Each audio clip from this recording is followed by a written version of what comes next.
G'day, it's Jane from Thread My Bobbin, and it's been about a month since I've updated my works in progress, and I've actually got quite a lot done.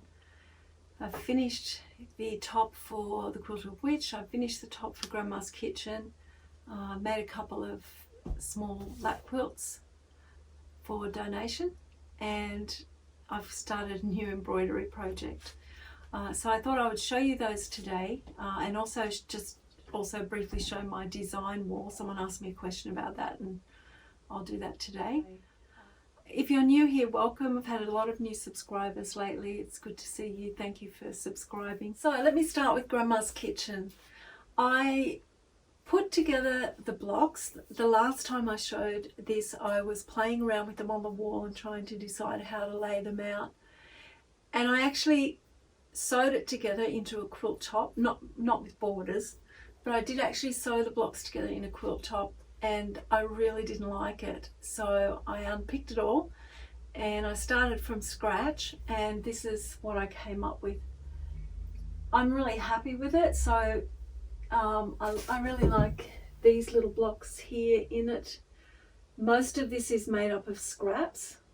The yardage I had was this Liberty fabric, these two, and then a few fat quarters, and I had about 1 meter of this blue and this blue, and then I found this meter for the border and also the extra border around the outside. I'm really happy with how it turned out. It's been a lot of work making it, unpicking it, putting it back together again, but I really like it, and I really enjoyed making it, reminiscing about my grandma, who's the person who taught me how to sew, how to knit, how to crochet, and so I'm looking forward to quilting that and getting it finished and on the bed.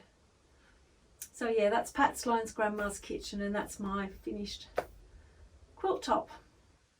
Now, out of the leftover blocks, because I'm really trying to finish things up completely, use up as many scraps as I can, or cut them straight into my scrap system. We're calling this Grandma's Pantry. So out of the leftover blocks, I made this lap quilt,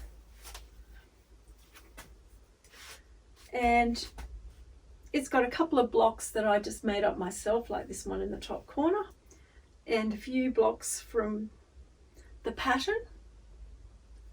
That's the same border that I used in Summer in the Country, and that will be for donation, so I'll send that off.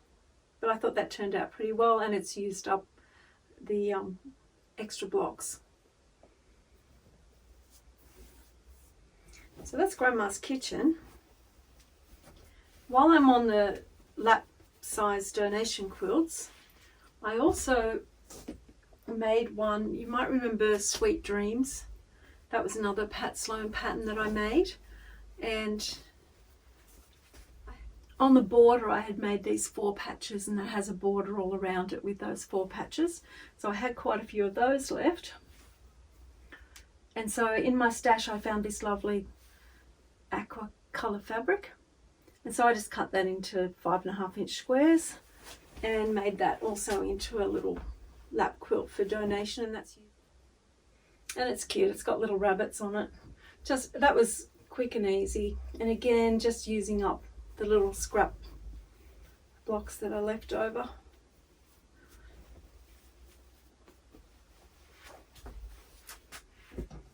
Now under here I've got the Quilted Witch, so I'm just going to stop the video, take that down, and then I'll show you the finished Quilted Witch top. Okay, here it is. The Quilted Witch top is all finished. I really enjoyed working on this quilt. I really enjoyed doing it in Halloween type fabrics and finding little prints with spiders and bats and all kinds of things on it. It's been really fun. The thing that took me the longest time was to make this skirt, and I always knew I wanted to make the skirt in darker colours and with a more patchworky, raggedy style skirt than is in the original pattern. So this was just a lot of cutting up squares and rectangles and then recutting them up and recutting them up until I got what I was happy with. But I did run out of fabric here, and so I put just purple on the edges to try and have enough fabric to get this centerpiece done. And I'm thinking I can quilt something down there. If you haven't seen this before, this has been one of my things for this year, and I have done some other videos on it individually. So if you're interested, you can go back and have a look at those. That was when I first started, so the videos aren't the best, but that's okay. Now the only thing left is a border around the outside, and I'm probably going to do that in the dark fabric, but I'm still deciding. And it's so big, it's a bit like the grandma's kitchen. It's actually taller than the wall, so I've left that border off just for now. I love having it hanging on the wall where I can see it, and I'm thinking quilting it. I need some time to think about how I'm going to quilt it, what I'm going to do. I was thinking something kind of looking a bit spider webby, and also in this, you can, with the background fabric, I couldn't get enough fabric to do it all in the same background. So initially I was going to do it in this, but there wasn't enough. So it's all Kim Deal fabrics. There's 3 of them, and so there's different squares there. But I also think some of those could have a bit of quilting on it. I've got my learning to use quilting rulers course to practice with, so that might be something that I can practice on as well, doing some ruler work in some of those larger squares. I think realistically it's going to be a while till I get to quilting it, because there's a few others in the queue, and yeah, I want to think about it and plan it out a bit. So that's it. I'm very happy with it. I've really enjoyed it. I have to say, Laurie Holt's patterns are just so beautifully written. Really nice. I can recommend it. I have quite a few scraps left over from this, so I'm thinking I might make some Halloween scrappy cushions and maybe a wall hanging. I might make a cat cushion. I really like the cat. Or pumpkin cushion. I'm not sure, but yeah, so some Halloween cushions or Halloween decorations out of the leftover scraps, because there's quite a few. But yeah, there it is, the Quilted Witch. The top is finally together. So I've got a new project to show you that I've started working on. I'm just going to move the camera so you can actually see what it is. I do like to do embroidery. I just find it very relaxing, and I've started a new embroidery project. The pattern is called Jardin de Poche. I can't pronounce French, but my understanding is it means pocket garden. This one is around the bush, so it has the embroidery is Australian bush flowers, and this one is other flowers, and it's from Veronique's Quilt Designs. And I'll open this up so you can see. So that's what it looks like. So it has embroidered petals, and then it has these. There's a little template for the flower petals, and I have gotten out my Liberty fabric to make the flowers with. So that's one set of embroideries, and then in the same pattern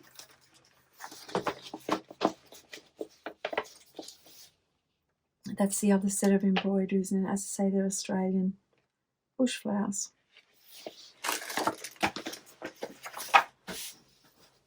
And what I'm working on to start with is I'm using a dark blue, and I'm just going around. I've been working on all the petals, and then once I've finished those, then I'll start on the flowers. So this is what I've done so far.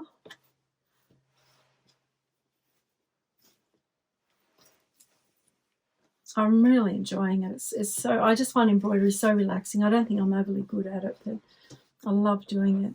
And these 3 are, it also comes with the drawings to be able to, you know, I can put 3 of my choice in there.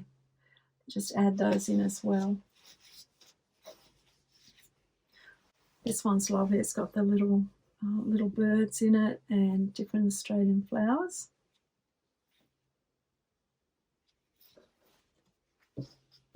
And I think I've got another one to come. So that's where I'm up to at the moment. I've just been doing all the blue work, and I will be traveling next week. And when I go away for a few days, I always love to take my embroidery because I can just sit and embroider. So I'm looking forward to that. So that's the new project. Now, when I went to the website to have a look, oh, hang on, before I show you that, I'll just show you these Liberty fabrics. So I had some that I had been given. My daughter sometimes buys me some. And then I saw a shop online, and it was out at Dubbo, and I can't remember the name of it.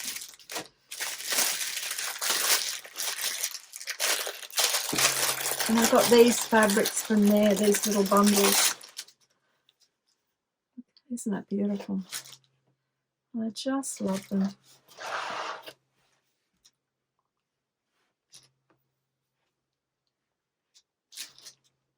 I mean, they're just, oh, they're just so pretty. I can't wait to start putting it together, actually. That's one bundle. Let's open this. I haven't taken these out yet.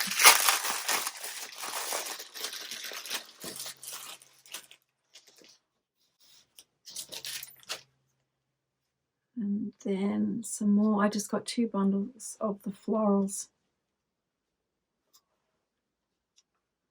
Oh, that's pretty. So yeah, that's what's going to be on the petals. And I still have these fabrics, the blues from Grandma's Kitchen, so I've got those as well.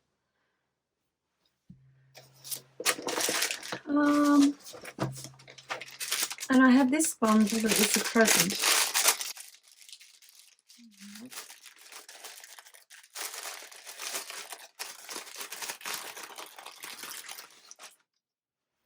Now I love that. Gosh, I could look at fabric all day long. So videos where people show me fabric, I just can watch them all day. Lovely little mauve print. And again, just, oh, look at that. Isn't that beautiful? I don't really want to cut that. It would be nice to put on the wall. Oh.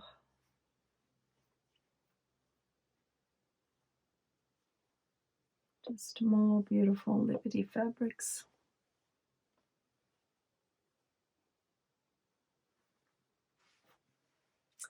That's the project, and I really like that in the little books you get, you know, the pictures of the flowers, and you can make your own notes on what you use. That's my new embroidery project. Now, when I was on her website, I had a look around because I really liked what she does, and I found out that she has, for only $10 a month, she has an embroidery club, and this was the first pattern which I really like. So there's embroidery there, there's applique squares, or you can also applique there. Yeah, I'm really happy with that. So I thought I want to do it on, oh, that's another piece of fabric too, which I'm pretty sure is Liberty. I'd have to check though. And I thought I want to do it on something different to the white and cream. So I bought this lovely piece of linen in this, I don't know what you call that colour, but I really like it. And down the track, so I'm going to make these on this linen. My only videos, I was so out at the kitchen table, and I had a design wall, this one, hanging on the kind of family room near the dining room wall, so that I could put my blocks on it. I found it makes a real difference to be able to just put blocks up on a wall, and you can go back and get some distance from them and see them. So I love having a design wall. So this is like a soft plastic. It has these round holes in the top with metal in them. What I really like about it is that the back's got these black squares on it, and then this other side has got, you know, that kind of flocked so that your blocks will stick to it. Now, what I did on my wall, I just bought they just stick to the wall, and they're just a straight screw, which I can't show you one because we took them off when we've taken them off to paint the walls. But they've got a sticky back, and again, I've left a link. It's an Amazon link there, and it has a straight little screw. I just measured it out. I stuck those to the wall because they'll peel off fairly easy, and they didn't do damage to the paint when I peeled them off. And then I could hook this up and hang it, and if people were coming or I didn't want it hanging, I could just easily remove it, and it just had the little hooks on the wall. So that worked really well. This was, I think, about $35, $40 when I bought it, and I've had it for a few years. I am going to add it to this room because I love having this whole wall as a design wall. But even with that, like at the minute that's full, and I want to actually leave this switch up because I'm enjoying it. So I'm thinking of putting this on the other wall. So that's the kind of design wall I used. Easy to hang up, easy to just put away. Okay. And so when I decided to move into this room, this used to be my son's bedroom, what we did was went out to Bunnings, and these are floor to ceiling. They're actually for soundproofing, but they're like a pin board, and they're just a blue colour. They're a couple of $100 for each sheet. And my husband put, I don't know what type of glue, but he put, with a glue gun, he put glue on the back, and we just stuck them all to the wall. And then what I did was cover it. I bought flannelette. I didn't buy quite enough. That's why there's a bit of blue showing at either end of the wall. But it's a wide back, so I got it from Widebacks Australia. It did cost me a bit of money because it wasn't on special, which is how I usually buy stuff. But it's given me a whole wall. The blocks will just stick to that wall, but I also use it as a pin board, so I stick things in it as well, and I love it. It's just a game changer having a design wall. So that's how that works. If you've got any other questions about it, please feel free to ask. The other question I had, and I was going to make a video on this, and I apologise, I'm not sure if I'll get time to make it before I go away. So when I showed this quilt in my last video, this is my Disappearing 9 patch with Cafe fabrics and some batiks, which I really love. And what I did with this, I decided to make it like a summer weight quilt. And so I just put sheeting on the back. And someone asked me about how I joined it. I am going to make a video showing different ways to bind quilts without using binding, so I'll show it in that. But in the meantime, all it is right sides together. You put 2 bits of fabrics right sides together, sew about a ½ an inch around, leave an opening big enough to get your hand in and pull it out. Once you've sewn around it, pull it out, poke out the corners, iron it flat, and then I just sew. I don't mind that people can see stitches around the edge, so I just sew in 1/4 of an inch. And on other ones I've made, when I do it to make like bunny rugs and baby quilts or blankets, on the embroidery machine I might do like a fancy stitch around it just to make it look a bit pretty. And yeah, that's it. That's all I do for a kind of summer weight quilt. But yeah, I will make a video on how to bind quilts without using binding, but it might not be. I had hoped to do it last week, but I just didn't get to it. Okay, so that's it for me for this video. I will be working on my embroidery pretty hard because we're having a few days away. We're actually going out to the opal fields, so I might do a little video on that. And I am looking forward to, now that I've finished the Quilted Witch, the other thing I really want to do this year was the Emperor's Wheel with the Japanese kimono fabrics. So that's kind of, I'm excited to get started on that when I get back, as well as I did find the cord for my Janome so I can start quilting on that machine. So thank you for watching. Like, share if you enjoyed this, or leave me a comment. And thank you again for subscribing, new subscribers. Good to see you. See you in the next video.